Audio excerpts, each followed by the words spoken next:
ਵਾਹਿਗੁਰੂ ਜੀ ਕਾ ਖਾਲਸਾ ਵਾਹਿਗੁਰੂ ਜੀ ਕੀ ਫਤਿਹ। ਬਹੁਤ ਹੀ ਅਹਿਮ ਵਿਸ਼ਾ ਅੱਜ ਦੇ ਸੈਮੀਨਾਰ ਦਾ। ਗੁਰਬਾਣੀ ਦਾ ਫਰਮਾਨ ਆ, ਮੇਰੇ ਪ੍ਰਭ ਸੱਚ ਹੈ ਇੱਕ ਖੇਲ ਰਚਾਇਆ, ਕੋਈ ਨਾ ਕਿਸੇ ਹੀ ਜਿਹਾ ਉਪਾਇਆ। ਅਸੀਂ ਸਾਰੇ ਜਿੰਨੇ ਇੱਥੇ ਬੈਠੇ ਹਾਂ, ਸਾਰਿਆਂ ਦੇ ਰੰਗ ਰੂਪ, ਚਿਹਰੇ, ਨੈਣ ਨਕਸ਼, ਕੱਦ ਕਾਠ ਸਭ ਦਾ ਵੱਖਰਾ ਵੱਖਰਾ ਹੈ। ਸਾਰੇ ਹੀ ਪਰਮਾਤਮਾ ਨੇ ਪੈਦਾ ਕੀਤੇ ਹੋਏ ਨੇ। ਇਹ ਪੂਰੀ ਦੁਨੀਆ ਦੇ ਵਿੱਚ, ਪੂਰੀ ਧਰਤੀ ਦੇ ਉੱਪਰ ਜਿੰਨੀ ਮਨੁੱਖਤਾ ਹੈ, ਕੋਈ ਕਿਸੇ ਨਾਲ ਮਿਲਦਾ ਨਹੀਂ। ਰੱਬ ਦੀ ਫੈਕਟਰੀ ਦੇ ਵਿੱਚ ਸਾਰੇ ਵਿਲੱਖਣ ਨੇ, ਸਾਰੇ ਨਿਆਰੇ ਨੇ। ਸੋ ਉਸ ਤੋਂ ਅੱਗੇ ਜਿਹੜੇ ਕੁਣਬੇ ਨੇ, ਪਰਿਵਾਰ, ਕਬੀਲੇ, ਉਹ ਵੀ ਇੱਕ ਦੂਜੇ ਨਾਲ ਮੇਲ ਨਹੀਂ ਖਾਂਦੇ। ਸਾਡੀਆਂ ਭਾਸ਼ਾਵਾਂ ਵੱਖਰੀਆਂ ਨੇ, ਸਾਡੇ ਇਲਾਕੇ ਵੱਖਰੇ ਨੇ, ਸਾਡੇ ਦੇਸ਼ ਵੱਖਰੇ ਨੇ, ਸਾਡੇ ਸੱਭਿਆਚਾਰ ਵੱਖਰੇ ਨੇ, ਸਾਡੇ ਧਰਮ ਵੱਖਰੇ ਨੇ, ਸਾਡੇ ਵਿਸ਼ਵਾਸ ਵੱਖਰੇ ਨੇ। ਇੱਕ ਦੂਜੇ ਨਾਲ ਅਸੀਂ ਨਹੀਂ ਮਿਲਦੇ। ਇਹਦੇ ਬਾਵਜੂਦ ਜਿਹੜੇ ਪੈਗੰਬਰ ਆਉਂਦੇ ਨੇ, ਗੁਰੂ ਆਉਂਦੇ ਨੇ, ਉਹ ਸਾਨੂੰ ਇਸ ਚੀਜ਼ ਦੇ ਨਾਲ ਨਾਲ ਇਹ ਅਹਿਸਾਸ ਕਰਾਉਂਦੇ ਨੇ ਕਿ ਭਾਵੇਂ ਤੁਸੀਂ ਵੱਖਰੇ ਹੋ, ਪਰੰਤੂ ਜਿਹੜਾ ਵਿਚਕਾਰ ਧਾਗਾ ਹੈ, ਵਿਚਕਾਰ ਜਿਹੜੀ ਇਕਸੁਰਤਾ ਦਾ ਸੂਤਰ ਆ, ਉਹ ਸਾਂਝਾ ਹੈ। ਉਹ ਉਹਦਾ ਆਪਣਾ ਹੈ, ਉਹ ਪਰਮਾਤਮਾ ਦਾ ਹੈ, ਉਹ ਉਹਦੀ ਜੋਤ ਹੈ। ਅਸੀਂ ਅਲੱਗ ਅਲੱਗ ਕਿਉਂ ਸਮਝ ਲੈਂਦੇ ਹਾਂ? ਦੁਨੀਆ ਦੀ ਆਬਾਦੀ ਦੇ ਵਿੱਚ ਕਿੰਨੇ ਧਰਮ ਨੇ, ਔਰ ਉਹਨਾਂ ਧਰਮਾਂ ਦੇ ਵਿੱਚ ਸਾਂਝ ਜਿਹੜੀ ਆ, ਉਹ ਇੱਕ ਬਹੁਤ ਵੱਡਾ ਮੁੱਦਾ ਬਣਿਆ ਹੋਇਆ ਇੰਟਰਨੈਸ਼ਨਲ ਪੱਧਰ 'ਤੇ, ਨੈਸ਼ਨਲ ਪੱਧਰ 'ਤੇ, ਕਿ ਆਪਸ ਵਿੱਚ ਕਿਵੇਂ ਇੱਕ ਸੂਤਰ ਦੇ ਵਿੱਚ ਪਰੋਇਆ ਜਾਵੇ। ਦੁਖਾਂਤ ਇਹ ਵਾਪਰ ਰਿਹਾ ਹੈ ਕਿ ਸਾਡੀ ਬੇਸਮਝੀ ਕਾਰਨ ਕਿ ਅਸੀਂ ਆਪਣੇ ਵੱਖਰੇਪਣ ਨੂੰ ਦੂਜਿਆਂ 'ਤੇ ਦਾਅਵੇਦਾਰੀ ਜਾਂ ਦੂਜਿਆਂ 'ਤੇ ਦਾਅਵਾ ਕਾਇਮ ਕਰਨ ਦਾ ਜਿਹੜਾ ਸਾਡਾ ਸੁਭਾਅ ਹੈ, ਉਹ ਭਾਰੂ ਹੋ ਜਾਂਦਾ ਹੈ ਕਿ ਮੈਂ ਠੀਕ ਹਾਂ, ਮੇਰਾ ਕੁਣਬਾ ਠੀਕ ਆ, ਮੇਰਾ ਧਰਮ ਠੀਕ ਆ, ਮੇਰੀ ਭਾਸ਼ਾ ਉੱਚੀ ਹੈ, ਮੇਰਾ ਕਲਚਰ ਉੱਚਾ ਹੈ। ਦੂਜਿਆਂ ਦੀ ਕਦਰ ਕਿਵੇਂ ਕਰਨੀ ਆ, ਕੁਦਰਤ ਤੋਂ ਨਹੀਂ ਸਿੱਖਦੇ। ਕੁਦਰਤ ਦੇ ਵਿੱਚ, ਜੰਗਲ ਦੇ ਵਿੱਚ ਕਿੰਨੇ ਦਰੱਖਤ ਨੇ, ਬੜੇ ਆਰਾਮ ਨਾਲ ਟਿਕੇ ਹੋਏ ਨੇ, ਬੜੇ ਆਰਾਮ ਨਾਲ ਇੱਕ ਦੂਜੇ ਨੂੰ ਬਰਦਾਸ਼ਤ ਕਰ ਰਹੇ ਆ। ਚਾਹੇ ਟਾਹਣੀਆਂ ਉਲਝਣ, ਚਾਹੇ ਮਤਲਬ ਉਹਨਾਂ ਦੀਆਂ ਜੜ੍ਹਾਂ ਉਲਝਣ, ਚਾਹੇ ਖਹਿ ਕੇ ਵੀ ਮਤਲਬ ਜਿਹੜਾ ਹੈਗਾ ਆਪਣਾ ਸਬਰ ਸੰਤੋਖ ਜਿਹੜਾ ਹੈ ਉਹ ਕਾਇਮ ਰੱਖਦੇ ਨੇ। ਇੱਕ ਮਨੁੱਖ ਆ ਜਿਹਨੂੰ ਸਭ ਤੋਂ ਜ਼ਿਆਦਾ ਕੁਦਰਤ ਨੇ ਸੋਝੀ ਦਿੱਤੀ ਹੈ, ਜਿਹੜਾ ਇਹ ਮਹਿਸੂਸ ਕਰਦਾ ਹੈ ਕਿ ਮੈਂ ਉੱਚਾ ਹਾਂ, ਮੈਂ ਵੱਡਾ ਹਾਂ, ਮੇਰਾ ਪਰਿਵਾਰ ਵੱਡਾ ਹੈ।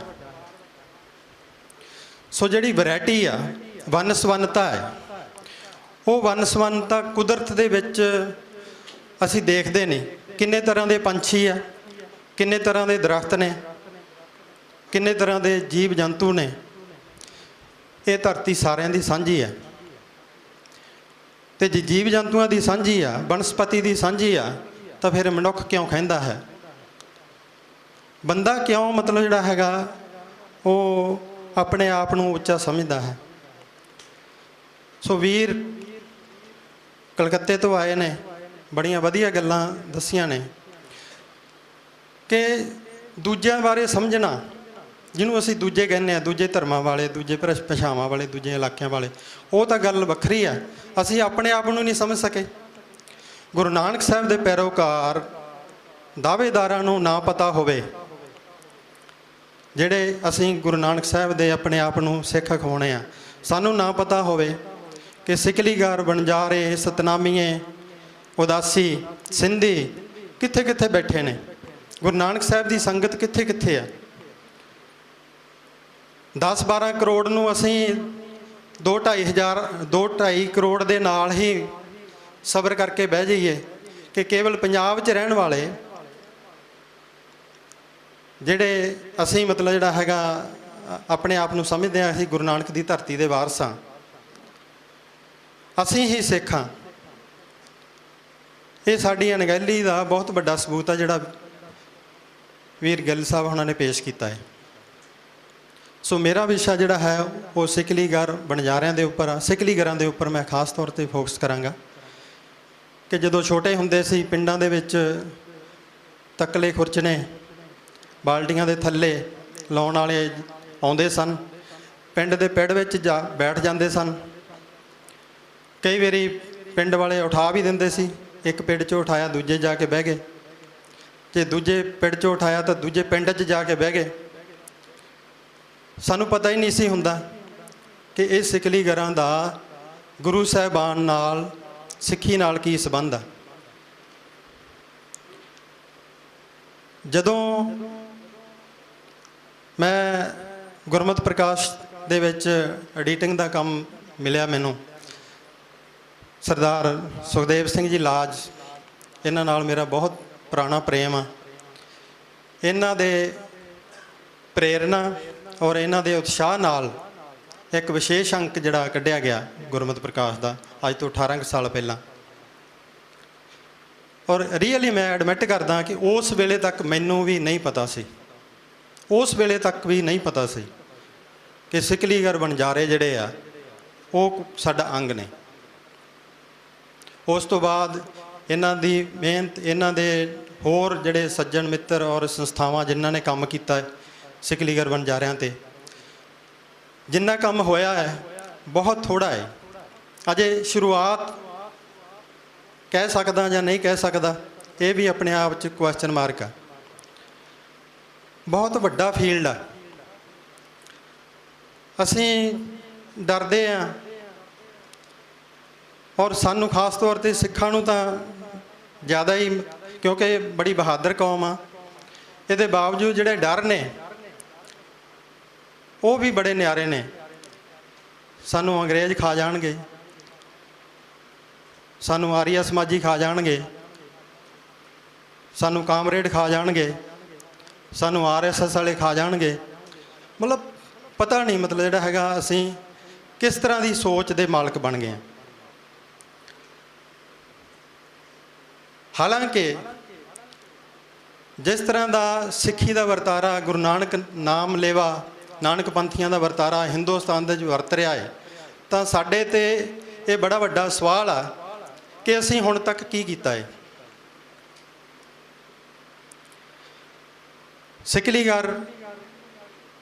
ਸਿਕਲੀ ਗਰਾਂ ਦਾ ਸੰਬੰਧ, ਸਭ ਤੋਂ ਪਹਿਲਾਂ ਜੇ ਮੈਂ ਅਰਥ ਦੀ ਗੱਲ ਕਰਾਂ, ਇਹ ਸ਼ਬਦ ਜਿਹੜਾ ਗੁਰੂ ਗੋਬਿੰਦ ਸਿੰਘ ਨੇ ਜਦੋਂ ਅਨੰਦਪੁਰ ਸਾਹਿਬ ਦੀ ਧਰਤੀ 'ਤੇ ਜਿਹੜਾ ਕਾਰਖਾਨਾ ਸੀ ਹਥਿਆਰ ਬਣਾਉਣ ਦਾ, ਉਸ ਵੇਲੇ ਜਦੋਂ ਸਿਕਲੀ ਗਰਾਂ ਨੂੰ ਜਾਂ ਮਾਰਵਾੜੀ ਲੋਹਾਰ ਕਿਹਾ ਜਾਂਦਾ ਸੀ, ਉਦੋਂ ਮਾਰਵਾੜੀ ਲੋਹਾਰ, ਉਹ ਲੋਹਾਰਾਂ ਨੂੰ ਜਦੋਂ ਦੇਖਿਆ ਵੀ ਹਥਿਆਰਾਂ ਨੂੰ ਕਿਵੇਂ ਚਮਕਾ ਰਹੇ ਨੇ, ਤਾਂ ਸਿਕਲ ਸ਼ਬਦ ਜਿਹੜਾ ਹੈ ਚਮਕਾਉਣ ਦੀ ਕਿਰਿਆ ਨਾਲ ਸੰਬੰਧਿਤ ਆ। ਤਾਂ ਉਹਨਾਂ ਨੇ ਮਤਲਬ ਜਿਹੜਾ ਪਿਆਰ ਦੇ ਨਾਲ ਇਹ ਮੇਰੇ ਸਿਕਲੀ ਗਰ ਸਿੱਖ ਨੇ, ਸਭ ਤੋਂ ਪਹਿਲਾਂ ਨਾਂ ਉਹਨਾਂ ਨੇ ਦਿੱਤਾ। ਪਰੰਤੂ ਸੰਬੰਧ ਜਿਹੜਾ ਹੈ, ਸੰਬੰਧ ਜਿਹੜਾ 6ਵੇਂ ਪਾਤਸ਼ਾਹ ਤੋਂ ਸ਼ੁਰੂ ਹੋ ਜਾਂਦਾ ਹੈ। ਜਦੋਂ ਗੁਰੂ ਅਰਜਨ ਸਾਹਿਬ ਦੀ ਸ਼ਹਾਦਤ ਹੋਈ, ਉਸ ਤੋਂ ਬਾਅਦ ਗੁਰੂ ਹਰਗੋਬਿੰਦ ਸਾਹਿਬ ਜੀ ਦੀ ਜੋ ਗੁਰਿਆਈ ਗੱਦੀ ਆ, ਉਸ ਵੇਲੇ 2 ਤਲਵਾਰਾਂ ਪਹਿਨੀਆਂ, ਅਕਾਲ ਤਖਤ ਸਾਹਿਬ ਦੀ ਸਥਾਪਨਾ ਹੁੰਦੀ ਹੈ, ਸੰਦੇਸ਼ੇ ਆਦੇਸ਼ ਜਾਰੀ ਹੁੰਦੇ ਨੇ ਕਿ ਹੁਣ ਘੋੜੇ 'ਤੇ ਹਥਿਆਰ ਜਿਹੜੇ ਹੈ ਉਹ ਭਟਾਵਾਂ ਲਿਆਂਦੀਆਂ ਜਾਣ। ਕਹਿਣ ਦਾ ਭਾਵ ਕਿ ਸਟ੍ਰੈਟਜੀ ਜਿਹੜੀ ਹੈ, ਮਿਸ਼ਨ ਨਹੀਂ ਬਦਲਿਆ, ਪੈਂਤੜਾ ਸਟ੍ਰੈਟਜੀ ਜਿਹੜੀ ਹੈ ਉਹ ਬਦਲਦੀ ਆ ਕਿ ਹੁਣ ਹਥਿਆਰਬੰਦ ਹੋਣ ਤੋਂ ਬਿਨਾਂ, ਜੰਗ ਲੜਨ ਤੋਂ ਬਿਨਾਂ ਜਿਹੜਾ ਕੋਈ ਗੁਜ਼ਾਰਾ ਨਹੀਂ ਹੈ। ਤਾਂ ਉਸ ਵੇਲੇ ਹਥਿਆਰਾਂ ਦੀ ਲੋੜ ਪਈ। ਲਾਹੌਰ ਤੋਂ ਹਥਿਆਰ ਬਣਦੇ ਸਨ, ਆਉਂਦੇ ਸਨ। ਉੱਥੇ ਜਿਹੜਾ ਹਥਿਆਰ ਸਪਲਾਈ ਕਰਨ ਵਾਲਾ ਜਿਹੜਾ ਮੁਸਲਮਾਨ,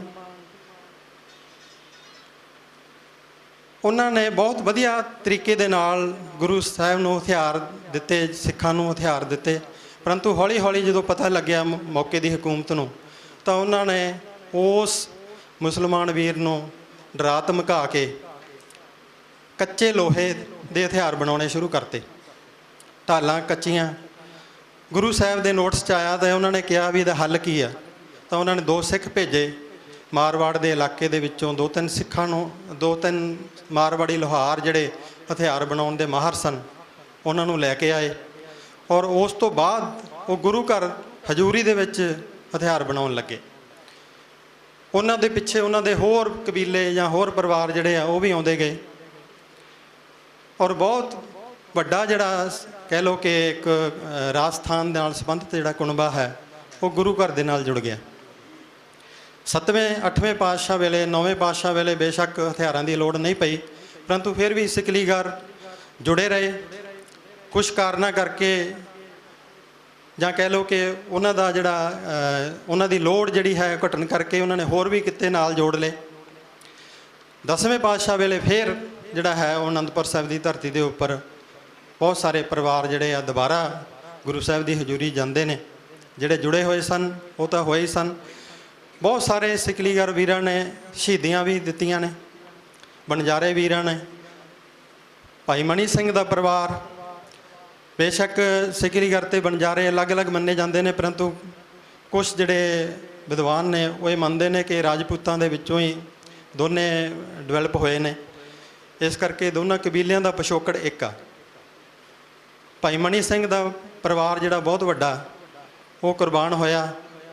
ਬਹੁਤ ਸਾਰੇ ਰਿਸ਼ਤੇਦਾਰ ਜਿਹੜੇ ਕੁਰਬਾਨ ਹੋਏ। ਭਾਈ ਬਚਿੱਤਰ ਸਿੰਘ ਦੀ ਸਟੋਰੀ ਆਪਾਂ ਸਾਰੇ ਜਾਣਦੇ ਹਾਂ। ਸੋ ਮੇਰੇ ਕਹਿਣ ਦਾ ਭਾਵ ਕਿ ਜੇ ਮੈਂ ਬਰੀਕੀ ਦੇ ਨਾਲ ਜਾਂ ਡਿਟੇਲ ਦੇ ਵਿੱਚ ਜਾਵਾਂਗਾ ਤਾਂ ਸਮਾਂ ਬਹੁਤ ਚਾਹੀਦਾ ਹੈ। ਮੈਂ ਸਿਰਫ ਇੱਥੇ ਗੱਲ ਖਤਮ ਕਰਨੀ ਚਾਹੁੰਦਾ ਕਿ ਉਸ ਤੋਂ ਬਾਅਦ 18ਵੀਂ ਸਦੀ ਦੇ ਵਿੱਚ ਜਿੰਨਾ ਸੰਘਰਸ਼ ਹੋਇਆ ਸਿਕਲੀਗਰ ਵੀਰਾਂ ਦੇ ਹਥਿਆਰਾਂ ਨਾਲ ਹੋਇਆ। ਤਖ਼ਤ ਸਾਹਿਬਾਨ ਦੇ ਉੱਪਰ ਅੱਜ ਅਸੀਂ ਜਿਹੜੇ ਹਥਿਆਰਾਂ ਦੇ ਦਰਸ਼ਨ ਕਰਦੇ ਹਾਂ ਉਹ ਇਹਨਾਂ ਦੇ ਹੱਥਾਂ ਦੇ ਬਣੇ ਹੋਏ ਨੇ।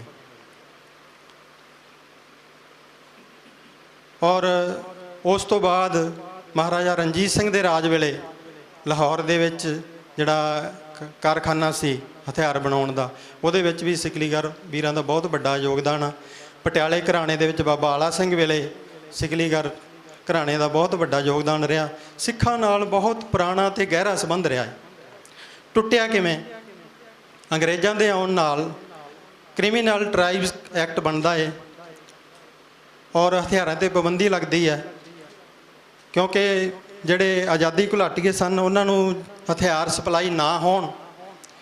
ਇਸ ਨਜ਼ਰੀਏ ਤੋਂ ਜਦੋਂ ਐਕਟ ਬਣ ਗਿਆ ਉਸ ਤੋਂ ਬਾਅਦ ਜਿਹੜਾ ਇਹਨਾਂ ਵੀਰਾਂ ਦੇ ਨਾਲ ਬਹੁਤ ਵੱਡਾ ਅਨਿਆਂ ਸ਼ੁਰੂ ਹੋ ਗਿਆ, ਜਿਹਦੇ ਕਿਸੇ ਨੇ ਹਾਂ ਦਾ ਨਾਰਾ ਵੀ ਨਹੀਂ ਮਾਰਿਆ।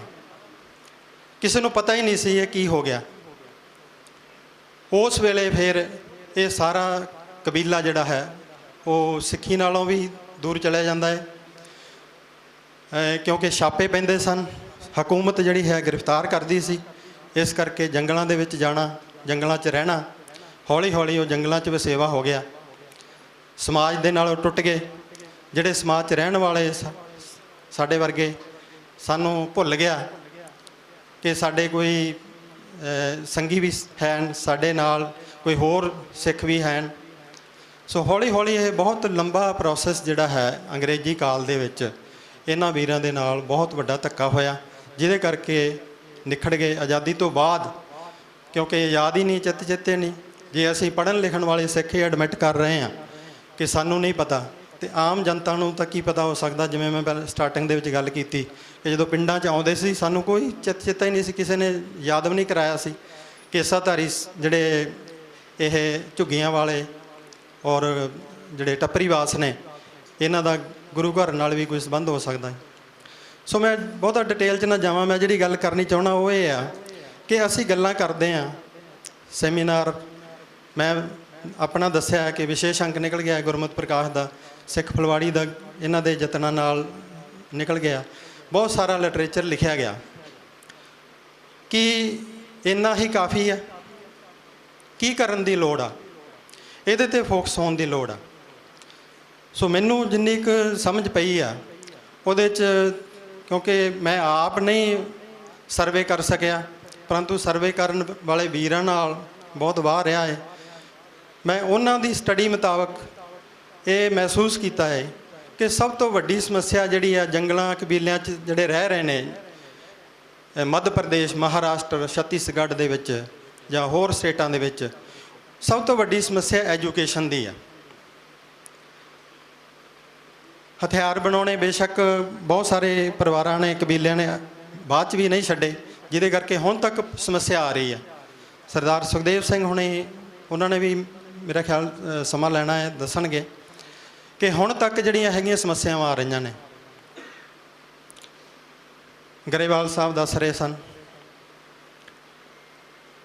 ਕਿ ਪੁਲਿਸ ਫੜ ਕੇ ਲੈ ਜਾਂਦੀ ਹੈ। ਉਹ ਸਮੱਸਿਆਵਾਂ ਦਾ ਹੱਲ ਜਿਹੜਾ ਹੈ ਉਹਦੇ ਬਾਰੇ ਅਸੀਂ ਫੋਕਸ ਨਹੀਂ ਹੋ ਰਹੇ। ਸਾਨੂੰ ਯਤਨ ਕਰਨਾ ਪਏਗਾ।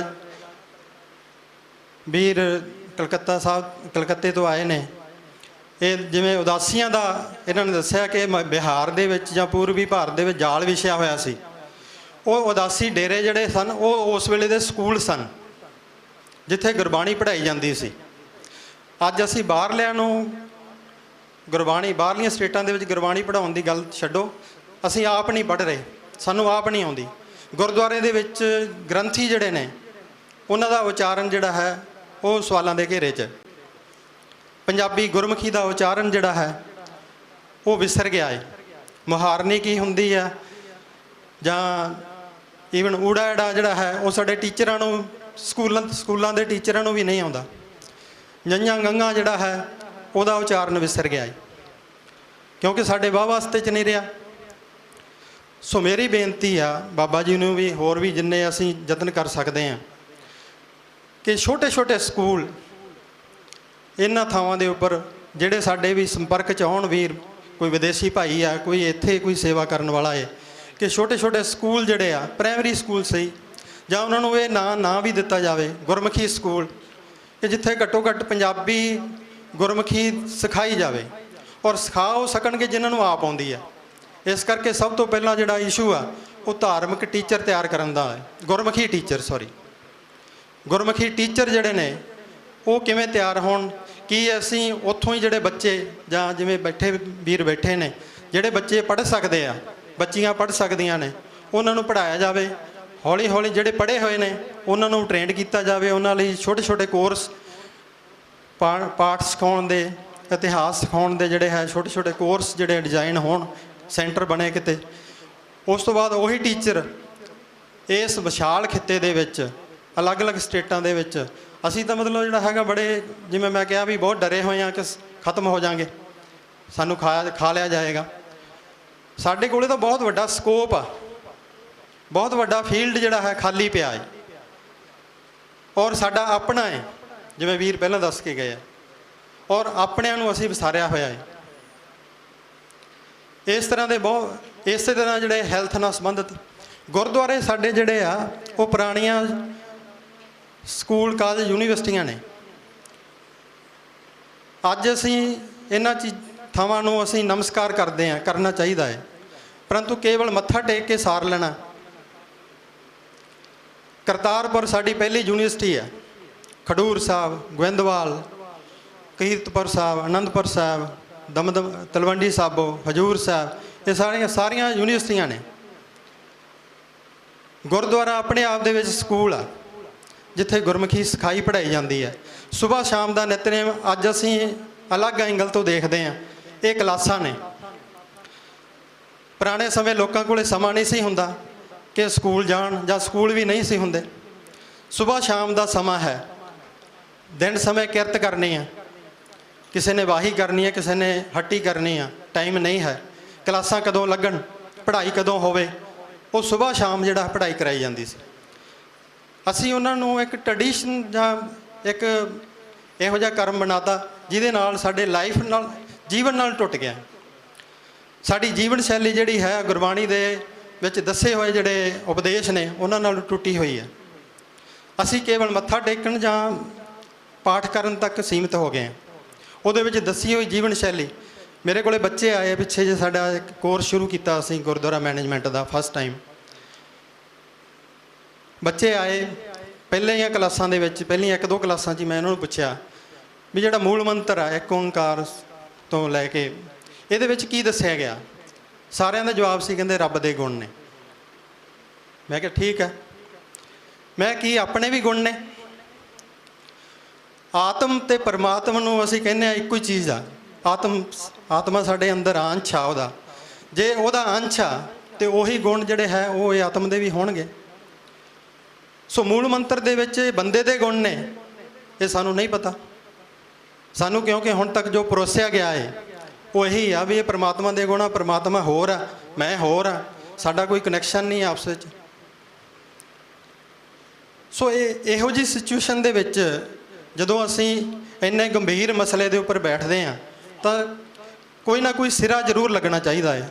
ਮੇਰੀ ਬੇਨਤੀ ਵਾਰ-ਵਾਰ ਇਹੀ ਆ ਕਿ ਅਸੀਂ ਸਿਕਲੀਗਰ, ਵਣਜਾਰੇ, ਸਤਨਾਮੀਆਂ ਵੀਰ ਜਿਨ੍ਹਾਂ ਨੂੰ ਵੀ ਜ਼ਰੂਰਤ ਆ, ਜੇ ਅਸੀਂ ਗੁਰਮੁਖੀ ਸਕੂਲ ਪ੍ਰੋਵਾਈਡ ਕਰਾ ਸਕੀਏ, ਗੁਰਮੁਖੀ ਅਧਿਆਪਕ ਪ੍ਰੋਵਾਈਡ ਕਰਾ ਸਕੀਏ ਤਾਂ ਹੌਲੀ ਹੌਲੀ ਇੱਕ ਤਾਂ ਉਹਨਾਂ ਨੂੰ ਅੱਗੇ ਬੱਚਿਆਂ ਨੂੰ ਜਾਗ ਲੱਗੇਗੀ ਹੋਰ ਪੜ੍ਹਨ ਦੀ। ਦੂਜਾ ਇਹ ਹੈ ਕਿ ਸਾਡਾ ਮਿਸ਼ਨ ਕੇਵਲ ਤੇ ਕੇਵਲ, ਜਿਵੇਂ ਵੀਰ ਨੇ ਕਿਹਾ ਕਿ ਅਸੀਂ ਮਰਿਆਦਾ ਪਹਿਲਾਂ ਪੜ੍ਹਾਉਣੇ ਆ। ਸਭ ਤੋਂ ਪਹਿਲਾਂ ਮਤਲਬ ਜਿਹੜਾ ਹੈਗਾ ਵੀ ਪ੍ਰਚਾਰ ਅੰਮ੍ਰਿਤ ਛਕਾਉਣ ਦਾ ਹੁੰਦਾ ਹੈ, ਪਰੰਤੂ ਉਸ ਤੋਂ ਪਹਿਲਾਂ ਜਿਹੜੀ 9 ਪਾਤਸ਼ਾਹੀਆਂ ਨੇ ਜਿਹੜੀ ਵੱਡੀ ਇੱਕ ਸਟਰਗਲ ਜਾਂ ਇੱਕ ਵੱਡੀ ਪ੍ਰਕਿਰਿਆ ਦੇ ਵਿੱਚੋਂ ਲੰਘਾਇਆ ਸਾਨੂੰ, ਉਹ ਪ੍ਰਕਿਰਿਆ ਵਿਸਰ ਜਾਂਦੀ ਹੈ। ਸਾਡੇ ਮਿਸ਼ਨਰੀ ਕਾਲਜਾਂ ਦੇ ਵਿੱਚ ਵਾਦ ਵਿਵਾਦ ਨਾਲ ਸੰਬੰਧਿਤ ਮਸਲੇ ਜਿਹੜੇ ਉਹ ਪਹਿਲੇ ਦਿਨ ਕਲਾਸਾਂ ਤੋਂ ਸ਼ੁਰੂ ਹੋ ਜਾਂਦੇ ਨੇ। ਮਾਸ ਖਾਣਾ ਚਾਹੀਦਾ ਕਿ ਨਹੀਂ ਖਾਣਾ ਚਾਹੀਦਾ, ਮੂਲ ਮੰਤਰ ਦਾ ਸਾਈਜ਼ ਕੀ ਆ, ਮੂਲ ਮੰਤਰ ਦੇ ਸਾਈਜ਼ ਉੱਪਰ ਜਿੰਨੀ ਬਹਿਸ ਹੋ ਚੁੱਕੀ ਆ, ਇੰਨੀ ਕਿਤੇ ਅਰਥਾਂ ਦੇ ਉੱਪਰ ਹੁੰਦੀ, ਇੰਨੀ ਕਿਤੇ ਸਾਡੇ ਜੀਵਨ ਨਾਲ ਸੰਬੰਧਿਤ ਹੁੰਦੀ ਤਾਂ ਮੇਰਾ ਖਿਆਲ ਸਾਡੇ ਜੀਵਨ ਬਦਲ ਜਾਂਦੇ। ਸੋ ਮੇਰੀ ਗੁਜ਼ਾਰਿਸ਼ ਸਾਰਿਆਂ ਨੂੰ ਇਹ ਆ ਕਿ ਆਪਾਂ ਰਲ ਕੇ ਇੰਨਾ ਜ਼ਰੂਰ ਯਤਨ ਕਰੀਏ ਵੀ ਸਾਡੇ ਸੰਪਰਕ ਦੇ ਵਿੱਚ ਜਿਹੜੇ ਦਾਨੀ ਪੁਰਸ਼ ਨੇ, ਸੱਜਣ ਨੇ, ਜਿਹੜੇ ਕੰਮ ਕਰਨ ਚਾਹੁੰਦੇ ਨੇ, ਸੰਸਥਾਵਾਂ ਨੇ, ਉਹਨਾਂ ਨੂੰ ਰਿਕੁਐਸਟ ਕਰੀਏ, ਬੇਨਤੀ ਕਰੀਏ ਕਿ ਠੀਕ ਆ, ਮੈਨੂੰ ਪਤਾ ਲੱਗਿਆ ਸੀਗਾ ਵੀ ਇੱਥੇ ਵੀਰ ਕੋਈ 100 ਸਕੂਲ ਖੋਲ੍ਹਣਾ ਚਾਹੁੰਦੇ ਨੇ ਪੰਜਾਬ ਦੇ ਵਿੱਚ। ਮੇਰੀ ਮਤਲਬ ਜਿਹੜੀ ਹੈਗੀ ਰਿਕੁਐਸਟ, ਬੇਨਤੀ ਇਹ ਆ ਕਿ ਇੱਥੇ ਦਾ ਸਕੂਲ ਬੰਦ ਹੋ ਰਹੇ ਨੇ, ਕਾਲਜ ਬੰਦ ਹੋ ਗਏ, ਯੂਨੀਵਰਸਿਟੀਆਂ ਬੰਦ ਹੋ ਰਹੀਆਂ ਨੇ, ਅਤੇ ਇੱਥੇ ਸਕੂਲ ਵੀ ਪਤਾ ਨਹੀਂ ਮਤਲਬ ਜਿਹੜਾ ਕੀ ਹੋਣਾ। ਜਿੱਥੇ ਲੋੜ ਆ ਉਹਦੀ ਗੱਲ ਕਰੀਏ, ਉੱਥੇ ਮਤਲਬ ਜਿਹੜਾ ਹੈਗਾ ਆਪਣੀ ਐਨਰਜੀ ਲਾਈਏ, ਉੱਥੇ ਆਪਣੇ ਐਫਰਟਸ ਜਿਹੜੀਆਂ ਨੇ ਉੱਥੇ ਲਾਈਏ, ਤਾਂ ਜੋ ਸਾਨੂੰ ਜਿਹੜਾ ਹੈ ਇਹ ਮਾਣ ਹੋਵੇ ਕਿ ਗੁਰੂ ਨਾਨਕ ਸਾਹਿਬ ਦੀ ਸਿੱਖੀ ਜਿਹੜੀ ਹੈ ਉਹ ਕਿੱਥੋਂ ਕਿੱਥੋਂ ਤੱਕ ਫੈਲੀ ਹੋਈ ਸੀ। ਅਜੇ ਤਾਂ ਫੈਲਣ ਦੀਆਂ ਅਸੀਂ ਦਾਅਵੇਦਾਰੀ ਦੇ ਵਿੱਚ ਜਿਹੜਾ ਹੈਗਾ ਉਲਝੇ ਹੋਏ ਹਾਂ। ਮਿਸ਼ਨ ਕੀ ਸੀ? ਮਿਸ਼ਨ ਤਾਂ ਜੀਵਨ ਨੂੰ ਬਦਲਣਾ ਸੀ। ਸਿਕਲੀਗਰ ਵਣਜਾਰੇ ਐਵੇਂ ਨਹੀਂ ਜੁੜ ਗਏ। ਵਣਜਾਰਿਆਂ ਦੇ ਬਾਰੇ ਮੈਂ ਗੱਲ ਕਰ ਨਹੀਂ ਸਕਿਆ। ਵਣਜਾਰੇ ਕਾਫਲਿਆਂ ਦੇ ਕਾਫਲੇ, ਹੁਣ ਤਾਂ ਟਰੱਕਾਂ ਤੇ ਰੇਲਵੇ ਲਾਈਨਾਂ ਵਿਛੀਆਂ ਹੋਈਆਂ ਨੇ, ਵਪਾਰ ਹੁੰਦਾ ਹੈ। ਉਸ ਵੇਲੇ ਤਾਂ ਗੱਡੇ ਸਨ, ਗੱਡਿਆਂ ਦੇ ਕਾਫਲਿਆਂ ਦੇ ਨਾਲ ਸੈਂਕੜੇ ਗੱਡੇ ਜਿਹੜੇ ਤੁਰਦੇ ਸਨ, ਹਜ਼ਾਰਾਂ ਗੱਡੇ ਵੀ ਜਿਹੜੇ ਹੈ ਕਈ ਕਾਫਲਿਆਂ ਦੇ ਵਿੱਚ ਸੁਣਿਆ ਹੈ ਕਿ ਹੁੰਦੇ ਸਨ। ਉਹ ਕਾਫਲਿਆਂ ਦੇ ਨਾਲ ਜਿਹੜਾ ਹੈ ਵਪਾਰ ਜਿਹੜਾ ਹੈ ਉਹ ਕਰਦੇ ਸਨ। ਉਹ ਵਪਾਰ ਕਰਦੇ ਕਰਦੇ ਨਾ ਜਦੋਂ ਗੁਰੂ ਨਾਨਕ ਸਾਹਿਬ ਜਿਹੜੇ ਗਏ ਨੇ, ਯਾਤਰਾਵਾਂ ਦੇ ਉੱਪਰ ਗਏ, 6ਵੇਂ ਪਾਤਸ਼ਾਹ ਦਾ ਵੀ ਮਿਲਦਾ ਹੈ ਕਿ ਉਹ ਵਣਜਾਰਿਆਂ ਦੇ ਟਾਂਡੇ ਦੇ ਨਾਲ ਗਏ ਨੇ। ਜਦੋਂ ਨਾਨਕ ਮੱਤੇ ਗਏ ਨੇ, ਕਸ਼ਮੀਰ ਗਏ ਨੇ, ਉਦੋਂ ਵੀ ਮਤਲਬ ਵਣਜਾਰਿਆਂ ਦੇ ਟਾਂਡੇ ਦੇ ਨਾਲ ਗਏ ਨੇ। ਗੁਰੂ ਨਾਨਕ ਸਾਹਿਬ ਵੀ ਜ਼ਰੂਰ ਮਤਲਬ ਜਿਹੜਾ ਹੈ, ਬੇਸ਼ੱਕ ਸਾਡੇ ਕੋਲ ਫੈਕਟ ਨਹੀਂ ਹਨ, ਪਰੰਤੂ ਉਹ ਵੀ ਜ਼ਰੂਰ ਮਤਲਬ ਨਾਲ ਗਏ ਨੇ। ਸੋ ਸਿਕਲੀਗਰ ਵਣਜਾਰੇ ਜਿਹੜੇ ਨੇ, ਇਹ ਗੁਰੂ ਨਾਨਕ ਸਾਹਿਬ ਦੇ ਕ੍ਰਾਂਤੀਕਾਰੀ ਜਿਹੜੇ ਉਪਦੇਸ਼ ਤੋਂ ਪ੍ਰਭਾਵਿਤ ਕਿਵੇਂ ਹੋਏ ਨੇ? ਅੰਦਰ ਕੋਈ ਸਪਿਰਿਟ ਸੀ ਤਾਂ ਹੀ ਨਾ। ਹਕੂਮਤ ਦੀਆਂ ਫੌਜਾਂ ਨੂੰ ਮਤਲਬ ਸਪਲਾਈ ਕਰਨ ਵਾਲੀ ਜਿਹੜੀ ਜਮਾਤ ਆ, ਗੱਡਿਆਂ ਦੇ ਰਾਹੀਂ ਜਿਹੜੀ ਰਾਸ਼ਨ ਸਪਲਾਈ ਕਰਦੀ ਸੀ, ਉਹ ਗੁਰੂ ਨਾਨਕ ਸਾਹਿਬ ਤੇ ਗੁਰੂ ਗੋਬਿੰਦ ਸਿੰਘ ਵਰਗੇ ਗੁਰੂ ਸਾਹਿਬਾਨ ਦੇ ਪੈਰੋਕਾਰ ਹੋ ਜਾਂਦੇ ਨੇ। ਇਹਦਾ ਮਤਲਬ ਉਹਨਾਂ ਦੇ ਅੰਦਰ ਇਨਕਲਾਬੀ ਸਪਿਰਿਟ ਪਹਿਲਾਂ ਹੀ ਸੀ, ਤਾਂ ਹੀ ਉਹ ਕੁਰਬਾਨ ਹੋ ਗਏ ਨੇ, ਤਾਂ ਹੀ ਮਤਲਬ ਜਿਹੜਾ ਹੈਗਾ ਜੰਗਾਂ ਯੁੱਧਾਂ ਦੇ ਵਿੱਚ ਲੜੇ ਆ। ਐਵੇਂ ਕੋਈ ਨਹੀਂ ਲੜਦਾ ਕਿਸੇ ਦੀ ਖਾਤਰ। ਸੋ ਇੰਨੀ ਜਿਹੜੀ ਸਪਿਰਿਟ ਵਾਲੀ ਕੌਮ, ਸਿਕਲੀਗਰ ਜੇ ਹਥਿਆਰ ਬਣਾ ਸਕਦੇ ਨੇ, ਇਹ ਪੁਰਾਣੇ ਜ਼ਮਾਨੇ ਦੇ ਇੰਜੀਨੀਅਰ ਨੇ। ਇੰਜੀਨੀਅਰ ਜਿਹੜੇ ਹੈ ਉਹਨਾਂ 'ਚ ਹੁਣ ਵੀ ਮਤਲਬ ਜਿਹੜਾ ਜੀਂਜ ਦੇ ਵਿੱਚ ਚੱਲ ਜਾਂਦੀ ਹੈ ਇਹ ਚੀਜ਼ ਜਿਹੜੀ ਆ, ਕਿ ਹੁਣ ਵੀ ਕਪੈਸਿਟੀ ਆ। ਜੇ ਸਾਡੀ ਕੌਮ ਸੁਰਤ ਸੰਭਾਲੇ ਤਾਂ ਇਹਦੇ ਵਿੱਚੋਂ ਬਹੁਤ ਬਾਖੂਬੀ ਬਹੁਤ ਵੱਡੇ ਵੱਡੇ ਇੰਜੀਨੀਅਰ ਨਿਕਲ ਸਕਦੇ ਨੇ। ਵਣਜਾਰੇ ਵਪਾਰੀ ਨੇ, ਕਮਰਸ ਦੇ ਕੋਰਸ ਕਰਵਾਓ, ਦੇਖੋ ਫਿਰ ਮਤਲਬ ਜਿਹੜਾ ਹੈਗਾ, ਜੇ ਯਹੂਦੀ ਕੌਮ ਉੱਠ ਸਕਦੀ ਆ ਆਪਣੀ ਕੌਮ ਨੂੰ ਟ੍ਰੇਨਿੰਗ ਦੇ ਕੇ ਔਰ ਸਪੋਰਟ ਦੇ ਕੇ, ਤਾਂ ਅਸੀਂ ਕਿਉਂ ਨਹੀਂ ਮਤਲਬ ਜਿਹੜਾ ਹੈਗਾ ਇਹੋ ਜਿਹੇ ਕੰਮ ਸੋਚ ਸਕਦੇ, ਕਰ ਸਕਦੇ। ਸੋ ਸਮਾਂ ਕਾਫੀ ਹੋ ਗਿਆ, ਗੱਲਾਂ ਕੀਤੀਆਂ ਜਾ ਸਕਦੀਆਂ ਹੋਰ ਵੀ, ਜ਼ਿਆਦਾ ਗੱਲਾਂ ਕਰਨ ਦਾ ਕੋਈ ਬਹੁਤਾ ਫਾਇਦਾ ਨਹੀਂ। ਮੈਂ ਸਿਰਫ ਇੰਨੀ ਬੇਨਤੀ ਲਾਸਟ ਦੇ ਵਿੱਚ ਕਰਾਂਗਾ ਕਿ ਆਓ ਜਿੰਨਾ ਕੁ ਮਤਲਬ ਜਿਹੜਾ ਹੈਗਾ ਅਸੀਂ ਉੱਠ ਸਕਦੇ ਹਾਂ, ਜਿੰਨਾ ਕਰ ਸਕਦੇ ਹਾਂ, ਚਾਹੇ ਅਸੀਂ ਕਿਸੇ ਨੂੰ ਹਲੂਣਾ ਹੀ ਦੇ ਦਈਏ, ਇੰਨਾ ਹੀ ਬਹੁਤ ਆ ਕਿ ਅਸੀਂ ਪ੍ਰੈਕਟੀਕਲੀ ਹੁਣ ਕਰਕੇ ਦਿਖਾਈਏ। ਆਰਟੀਕਲ, ਕਿਤਾਬਾਂ, ਮੈਗਜ਼ੀਨ, ਸੈਮੀਨਾਰ ਇਹ ਵੀ ਚੱਲਦੇ ਰਹਿਣ, ਕੋਈ ਗੱਲ ਨਹੀਂ, ਪਰੰਤੂ ਸਮਾਂ ਜਿਹੜਾ ਹੈ ਉਹ ਪ੍ਰੈਕਟੀਕਲ ਕੁਛ ਕਰਨ ਦਾ ਹੈ। ਭੁੱਲਾਂ ਚੁੱਕਣ ਲਈ ਖਿਮਾ। ਵਾਹਿਗੁਰੂ ਜੀ ਕਾ ਖਾਲਸਾ, ਵਾਹਿਗੁਰੂ ਜੀ ਕੀ ਫਤਿਹ।